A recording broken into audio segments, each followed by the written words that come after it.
One decision, that's all it took. One phone call, one marriage, one needle, one signature on an investment contract. And every single artist on this list made exactly one of those decisions, at exactly the wrong moment. These are the 10 country legends who had everything, and the single choices that took it all away. By the time we get to number 1, you'll understand why this story still doesn't have a clean ending, even 70 years later. The countdown begins now. I wanna live fast, love hard, die young. Number 10. Live fast, love hard, die young. Faron Young, 1955. Faron Young was 23 years old, fresh off the Louisiana hayride, when he cut a honky-tonk anthem about reckless living. Nobody in the room thought it was a warning. They thought it was a party. I wanna leave a lot of happy women. For the next 2 decades, that's exactly what it was. Young gave Willie Nelson his first ever number 1 as a songwriter, Hello Walls. He hired a struggling janitor named Chris Christopherson just to put a paycheck in the kid's hand. Friends called him the singing sheriff. He was loud, he was rich, and his name on a marquee guaranteed a packed house. Love hard, die young, and leave a beautiful memory. Then country radio changed shape entirely. Garth Brooks, Alan Jackson, a sound built for arenas instead of honky-tonks. Faron Young simply stopped getting the calls. He made a decision that looked small at the time. Instead of fighting for a seat at the new table, he stayed home. Emphysema took his breath next. Prostate cancer took what was left. On December 9, 1996, alone in his Nashville house, Young picked up a gun. A bandmate found him still breathing the next morning, a suicide note on the table. The note didn't mention a woman, or a bottle, or a debt. It named the country music industry directly. But it really don't bother me, so don't ever. He died the following afternoon at Nashville's Summit Medical Center. He was 64.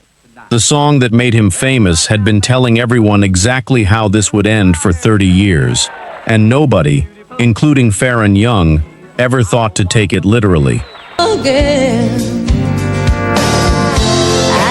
Number 9. 10,000 Angels. Mindy McCready, 1996. Mindy McCready was barely out of her teens when Guys Do It All the Time hit number 1, and 10,000 Angels went double platinum. She was funny, she was fierce, and she refused to play quiet in a genre built for quiet women. Here's what almost nobody knew yet. At 15 years old, in a Florida karaoke bar, McCready had already started a relationship with a man twice her age, a married baseball superstar named Roger Clemens. It stayed buried for over a decade.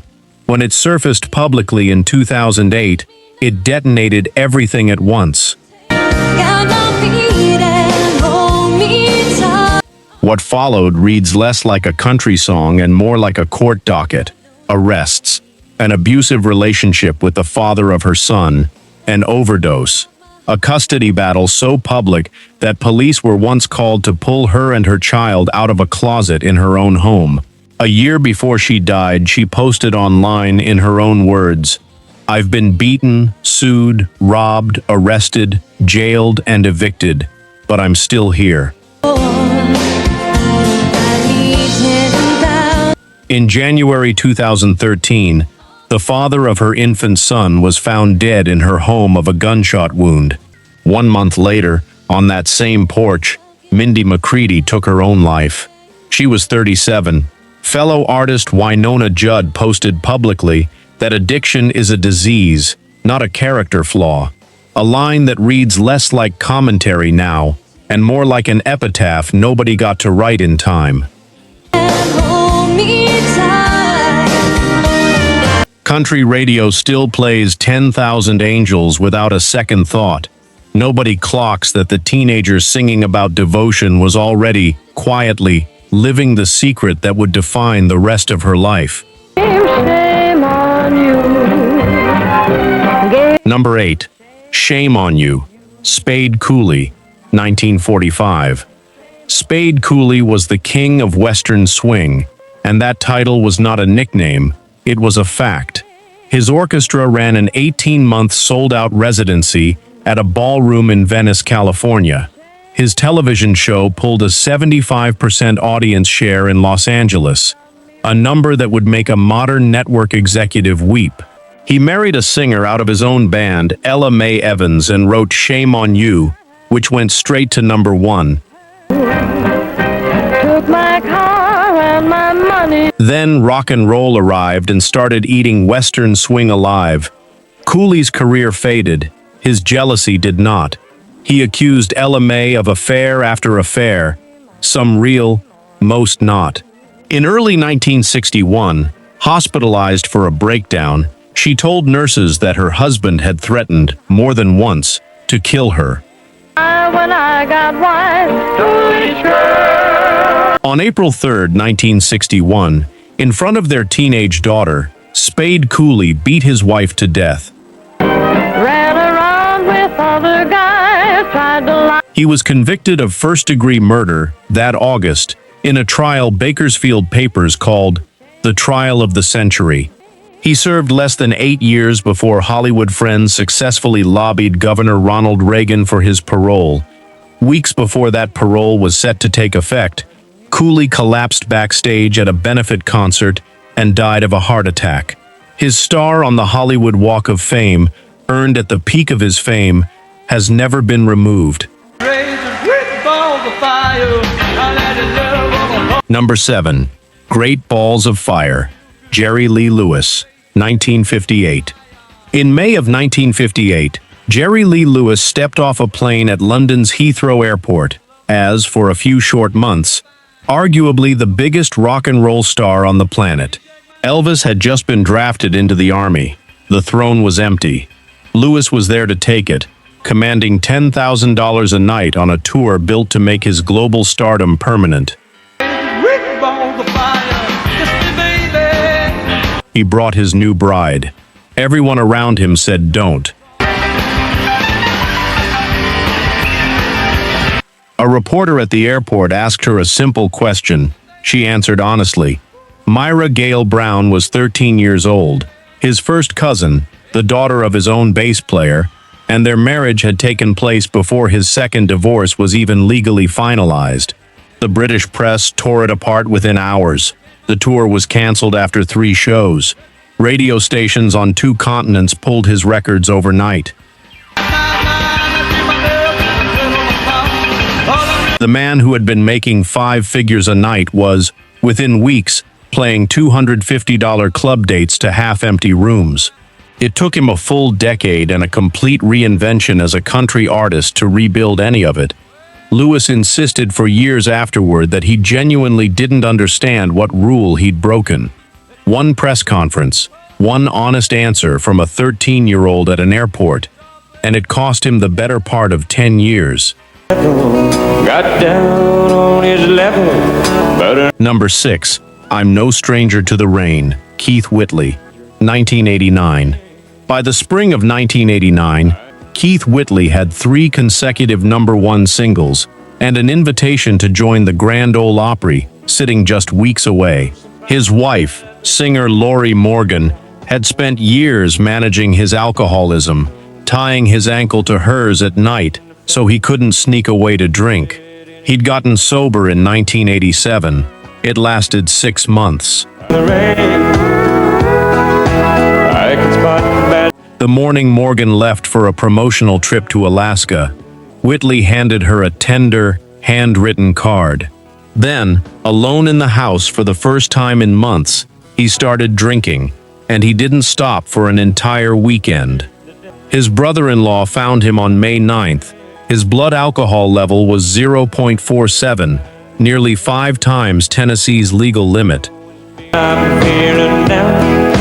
If I don't keep my He was 34 years old. cloud behind me. That's how the man designed me. Keith Whitley remains the only person in country music history posthumously inducted into the Grand Ole Opry, without ever once performing as an active member. The honor that was supposed to crown his career arrived only after his name could no longer be called out loud and heard. We're doing fine just to. Number 5. Hello, Darlin, Conway Twitty, 1982. By 1982, Conway Twitty already held more #1 country hits than anyone in history, a record that would stand for 2 decades. That year he built Twitty City, a 9-acre mansion and tourist complex outside Nashville. Christmas lights strung across 24 rooms, tour buses lined up at the gate every single day. He made the decision to open his entire private life to the public. I can't sleep, I cry. His wife resented strangers gathering near her own front door. A tour bus fall in 1981 reportedly changed his personality for good, according to people close to him. When he married his 4th wife, Dee, in 1987, his adult children never accepted her. I did you wrong. Conway Twitty died suddenly in 1993 of an abdominal aneurysm, leaving roughly $14 million behind, and no clear plan for who got what. The legal war that followed lasted over a decade. His own estate sued his daughters. A Tennessee appeals court ruled that the people managing his books had kept limited and sketchy records when it came to his own family. The mansion, built specifically so his children would always have a home, eventually passed into the hands of a televangelist network. Tours of the property were quietly, indefinitely suspended. Number 4. Stand by Your Man, Tammy Wynette, 1988. Tammy Wynette was the first lady of country music, 20 #1 hits deep, and already carrying more physical pain than most people experience in a lifetime. A hysterectomy gone wrong, decades of intestinal surgeries, a kidnapping in 1978 she could never fully explain to anyone, including herself. Looking for financial security, Wynette and her husband put their money into 2 Florida shopping malls. The investment collapsed completely. In 1988, the woman behind Stand By Your Man filed for personal bankruptcy. By then, the Valium and Demerol prescribed for her surgical pain had become an addiction she was hiding, then injecting herself with. She entered the Betty Ford Center in 1986. 3 weeks into treatment, an intestinal blockage nearly killed her. She survived a coma in 1993. By the late 1990s, friends watching her final music videos said, in their own words, that she looked ancient. She died in her sleep in April 1998 at 55. Her daughters later filed a $50 million wrongful death suit, alleging her addiction had been allowed, even encouraged, to continue for years. A court-ordered exhumation confirmed natural causes. It also turned up used hypodermic needles hidden beneath her tour bus mattress. Number 3. On the Road Again, Willie Nelson, 1990. By the late 1980s, Willie Nelson was one of the most beloved country artists alive. Years earlier, his own financial advisors had steered him into a tax shelter the IRS later ruled was bogus from the start. The bill came due at $16.7 million. His team fought it down to roughly $6 million. He still couldn't pay it. The life I love is making music with my friends. In 1990, federal agents walked through his Texas ranch house, tagging furniture, instruments, and personal mementos for seizure. Most artists facing a number like that disappear. Willie Nelson recorded an album instead, titled The IRS Tapes Who'll Buy My Memories. and sent every dollar of the proceeds straight at the debt. Like a band of gypsies, we go down the highway. Here's the part most people don't know. The album itself only raised about $3.6 million, nowhere near enough to clear the balance. What actually saved him was the same thing that had built his fortune in the first place. He got back on the road and toured his way out of it. The IRS could seize the houses, the land, even the master tapes. They could not seize the one asset that had built the whole empire to begin with. Number 2. He stopped loving her today. George Jones, 1979. In 1979, a man was found asleep in the back seat of his own car because he no longer had anywhere else to go. He weighed under 100 pounds. He was, by nearly every critic's account, the greatest vocalist in country music history. He was also, at that exact moment, homeless. It started with one line of cocaine, handed to George Jones by his own manager before a show because Jones was too exhausted to perform. He started missing concerts. In 1979 alone, he no-showed 54 of them, earning a nickname that followed him the rest of his life, No-Show Jones. Lawsuits from furious promoters piled up by the hundreds. That same year, claiming over $1 million in debt, he filed for bankruptcy. He was hospitalized for malnutrition, arrested for shooting at a friend's car during a paranoid binge. Johnny Cash and Waylon Jennings quietly slipped him cash just so he could eat. It took a woman named Nancy Sepulvado, who met him in 1981 and personally fought off his own drug dealers, to rebuild his finances by hand. At his lowest point, those managing his career reportedly pushed him through a physical exam to take out a life insurance policy in his name, betting that his death would be more profitable than his survival. He recorded, "He stopped loving her today," in the middle of all of it. It became his signature song and the first record of his comeback. Number 1. I'll Never Get Out of This World Alive. Hank Williams, 1953. On December 31, 1952, a snowstorm grounded Hank Williams's flight to a New Year's Eve show in West Virginia. He was 29 years old, already the most important songwriter country music had ever produced. 11 million records sold in barely 6 years. He was also dying, and almost nobody around him understood how badly. He climbed into a Cadillac for an overnight drive instead. The pain from an undiagnosed spinal condition was unbearable. He stopped at a hotel in Knoxville and called for a doctor. The man who answered wasn't licensed. His name was Toby Marshall, and he had bought his medical credentials from a correspondence school. Marshall had already kept Williams on chloral hydrate for 9 days. Now a different doctor, brought in separately, injected him with morphine mixed with vitamin B12, on top of everything already in his system.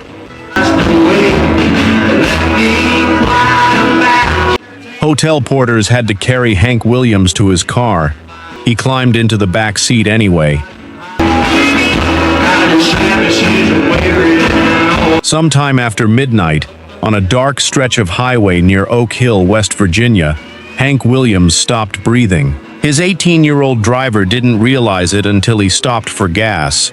The official cause of death was heart failure. He was pronounced dead on New Year's Day, 1953. His final single, recorded weeks earlier, was titled, "I'll Never Get Out of This World Alive." Within days of his death, demand for his music exploded so violently, his label had to halt every other release just to keep up. 20,000 mourners showed up to his funeral in Montgomery, Alabama. The man who couldn't even afford a real doctor that night became, within a single week, more valuable in death than he was ever allowed to be in life. That's what this entire countdown has been about. 10 legends, 10 decisions, each one small enough to make in a single moment, and large enough to erase everything that came before it. If one of these hit you harder than you expected, tell us which one in the comments, and subscribe.